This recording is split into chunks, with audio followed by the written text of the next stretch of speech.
يبدو أن تداعيات حادثة المنشفة خلال نهائي كأس الأمم الإفريقية لا تزال مستمرة.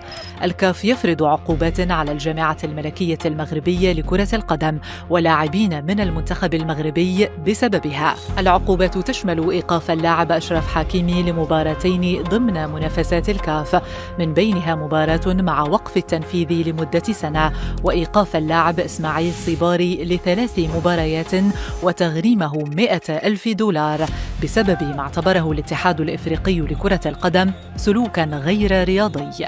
الكاف غرم أيضاً الجامعة الملكية المغربية لكرة القدم بمبلغ 200,000 دولار بسبب السلوك غير المناسب لجامعي الكرات خلال المباراة النهائية، والذين شاركوا بدورهم فيما وصف بحرب المنشفة. قصة هذه الحادثة الغريبة بدأت حين حاول لاعبو المنتخب المغربي إبعاد منشفة حارس مرمى السنغال إدوارد ماندي وتدخل الحارس البديل إيفان ديوف الذي تدافع مع جامعي الكرات لحمايتها. لجنة الانضباط في الكاف استندت إلى تسجيلات الفيديو وتقارير الحكام لتصنيف ما وقع ضمن خانة السلوك غير الرياضي، لتخرج بقرارات التوقيف والغرامات ضد الجامعة ولاعبي المنتخب المغربي.